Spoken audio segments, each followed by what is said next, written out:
इतनी चीज़ें जुड़ रही हैं इसमें कि आप स्ट्रेट फॉरवर्ड लगता है कि आप लिख सकते हैं लेकिन नंबर नहीं मिलेंगे। उस 3 चीज़ों को जोड़ दिया है उसने। जैसे मान लीजिए कि ये क्वेश्चन एक नहीं, एक में 3 है। एक में 3 है। आपके पास कोई एक पॉइंट हो तब तो आप डायग्राम बनाएंगे और उसको बांटेंगे। चंद्रयान वाली चीज़ लगभग सबको पता था। तो क्या कि ये भी नहीं पूछा कि चंद्रयान क्या इक्विपमेंट लेके गया था, वो पूछ दिया कि सब सिस्टम जो स्पेस क्राफ्ट था जिससे वो लॉन्च हुआ उसके सब सिस्टम क्या थे वो आप बताइए।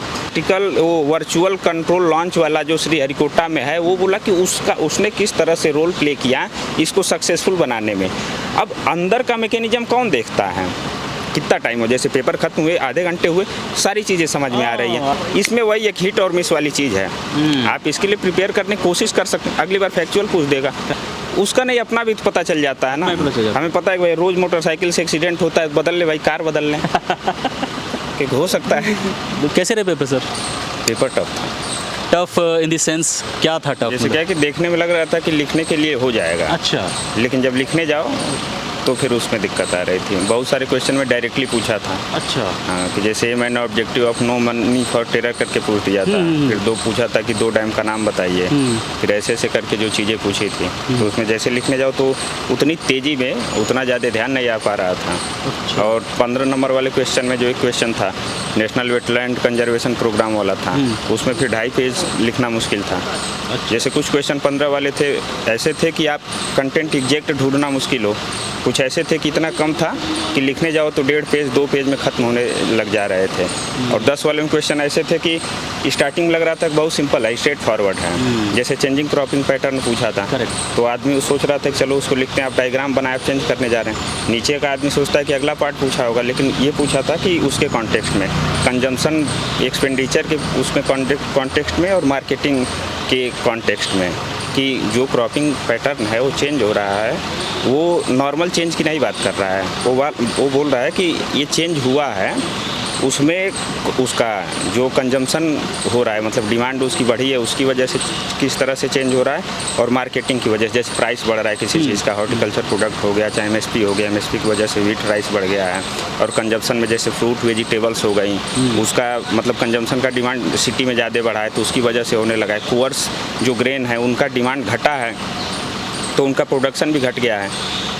इस कॉन्टेक्स्ट में लिखना था तो उसको क्या है ना कि अगर जैसे क्या है कि लिखने के लिए आदमी लिख देगा लेकिन अरेंजमेंट फिर सही नहीं होगा। अरेंजमेंट वाली चीज़ ये है टेक्निकल एनालिसिस। ये जो सर बता रहे हैं ना, अभी तक किसी ने नहीं बताया, और इन्होंने लेयर बाय लेयर टेक्निकल चीज़ बताया। आपके क्वेश्चन पेपर की सही एनालिसिस सर बता रहे हैं। तो सर ऐसी सिचुएशन के लिए भी क्या हमें तैयार रहना पड़ेगा पहले से? क्योंकि जो हम जानते हैं वो हमारी नॉलेज है, लेकिन what we are going to deliver on paper वो मैटर करती है, जो कि लास्ट में नहीं हो पाता। अक्सर स्टूडेंट कह रहे हैं लेंदी था, बहुत सारी सिचुएशन। तो ऐसी सिचुएशन से कैसे हैंडल करेंगे, जैसे कि आप बता रहे थे? जैसे देखिए क्या ना कि इस चीज़ के लिए पहले से प्रिपेयर्ड होना तो बहुत ज़्यादा डिफिकल्ट है। सिचुएशन कैसी हो किसी को पता है, नोबडी नोज।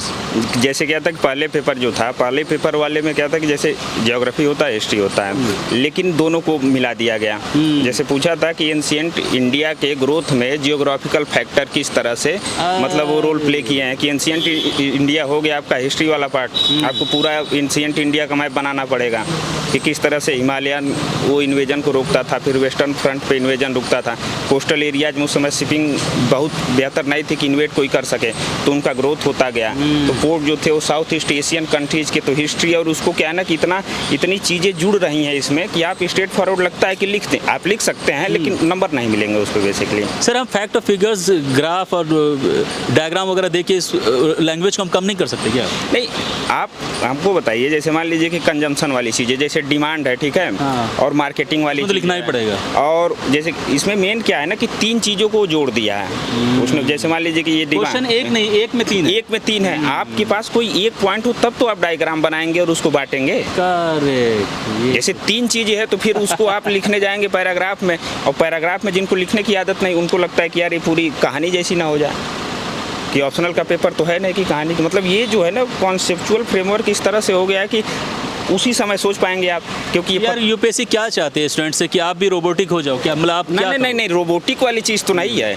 ये पेपर ऐसा था कि अगर कोई नहीं भी पढ़ के आता, जैसे अगर कुछ एक क्वेश्चन जो एग्जैक्ट फैक्ट वाली चीज़ है, जैसे मान लीजिए कोई चीज़ें पूछा है लेकिन वो क्वेश्चन के पार्ट थे, पूरा क्वेश्चन ऐसा नहीं था, तो वो है ना कि कॉम्प्लेक्सिटी इस तरह की है कि आपको वहीं सोचना पड़ेगा। मतलब रिसोर्स यूटिलाइजेशन वाली चीज़ है। जैसे चंद्रयान वाली चीज़ लगभग सबको पता था, इवन दो जो नहीं प्रिपरेशन कर रहे उनको भी पता था कि चंद्रयान पे क्वेश्चन आएगा, ठीक है।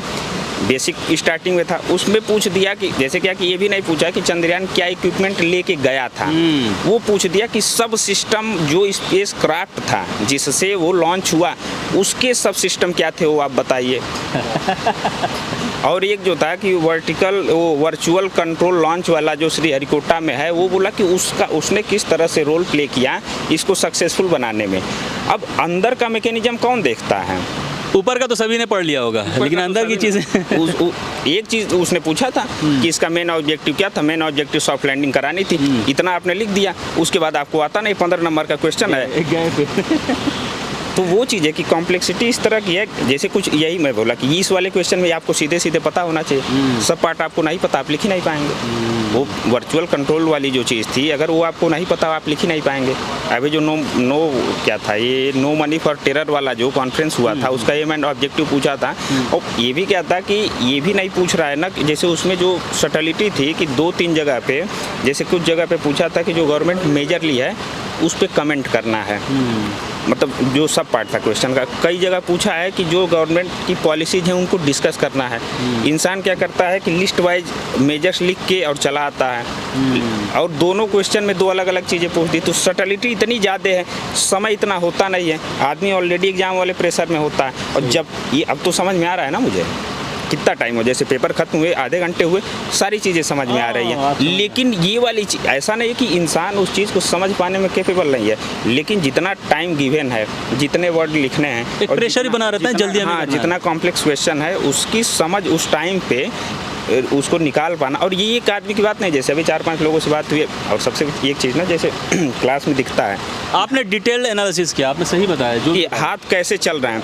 किसी का इंट्रोडक्शन लिख गया है, वो रुका हुआ है, वो सोच रहा है कि क्या लिखूं, और एक के साथ नहीं, अगल बगल सबके साथ हो रहा है। तो ये जो चीज़ ये दिख रही है, एक तो क्लास में दिख जाती है, क्योंकि अपने साथ गुजरती है। जब इंसान थोड़ा पढ़ा होता है तो सोचता है कि क्या ये मेरे साथ ही हो रहा है। और मेरे साथ होने के लिए अगर पहला पेपर होता तो फिर भी समझ में आता।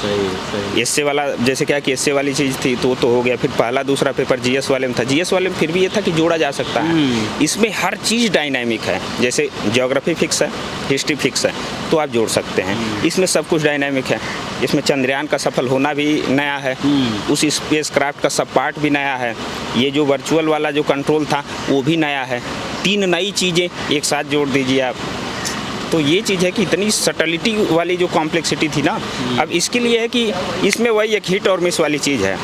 आप इसके लिए प्रिपेयर करने की कोशिश कर सकते हैं, अगली बार फैक्चुअल पूछ देगा। मतलब you have to be ready for any kind of situation, right? वो चीज़ तो वही चीज़ है ना। ये कौन सा अटेम्प्ट है सर आपका? मेरा तो 4th अटेम्प्ट है, 3rd मेंस है। अच्छा, 3rd मेंस है। और ऑप्शनल पेपर क्या था? मेरा इस बार PSIR है। इस बार PSIR मतलब क्या? इससे पहले 3 बार जो दिया था उसमें ज्योग्राफी दिया था, लेकिन मेंस में फर्स्ट आ रहा था बाद में। यार ये तो बड़ा टफ डिसीजन होता है, नए तरीके से फिर तैयारी करनी होगी आपको ऑप्शनल की। डिसीजन तो थोड़ा टफ रहता है, लेकिन एक होता है ना कि एक समय के बाद उसमें सक्सेस नहीं मिला तो why not we can change, right? सबसे बड़ी बात एक बोरियत भी तो होती है। इंसान बदलाव जरूरी है, बदलाव जरूरी है ना लाइफ में, ऑब्वियसली UPSC। और बहुत सारी ऐसी स्टोरी रही है पास्ट में कि जिन्होंने ऑप्शन चेंज किया तभी रिजल्ट अच्छे हुए। उसका नहीं, अपना भी तो पता चल जाता है ना। हमें पता है कि भाई रोज मोटरसाइकिल से एक्सीडेंट होता है, बदल ले भाई, कार बदल लें। कि हो सकता है। ये जो होता है, ये जो सर बता रहे हैं बहुत ही नेचुरल ऑर्गेनिक, जो कोई नहीं बताता सर बता रहे हैं। और अब तक का सबसे अच्छा रिव्यू मुझे यही लग रहा है एनालिसिस आज के पेपर का। सर आपके जो ग्रेजुएशन में थे कौन से सब्जेक्ट थे आप? मेरा मैकेनिकल इंजीनियर था। हाँ, मैकेनिकल इंजीनियरिंग थे। सर रिसोर्सेज जैसे एनवायरनमेंट की बात करें, साइंस टेक की बात करें, इकोनॉमिक्स की बात करें, तो इसके लिए रिसोर्सेज क्या यूज़ की थी आपने? रिसोर्स तो वही जो मेजर रिसोर्स है विजन का जो मंथली मैगजीन होता है, क्योंकि उसमें जो डायनेमिक, हाँ ये है कि उस मैगजीन को अगर पूरी तरह से आदमी मतलब पढ़ा रहे, अगर समझ में रहे, तो कोई क्वेश्चन उसके बाहर था नहीं बेसिकली। चाहे माइक्रो ऑर्गेनिज्म वाला थोड़ा कह सकते हैं कि इधर उधर से ढूंढना पड़ेगा, बेसिक वही, क्योंकि पूरा डायनेमिक है ना। आप स्टैटिक इकोनॉमिक्स की कोई भी चीज़, लेकिन वो तो आदमी इकोनॉमिक सर्विस पढ़ सकता है, बजट से पढ़ सकता है, और बेसिक कोई भी इकोनॉमिक्स की किताब रहती है तो उससे पढ़ ही लेता है। चलिए sir, all the best. Thank you.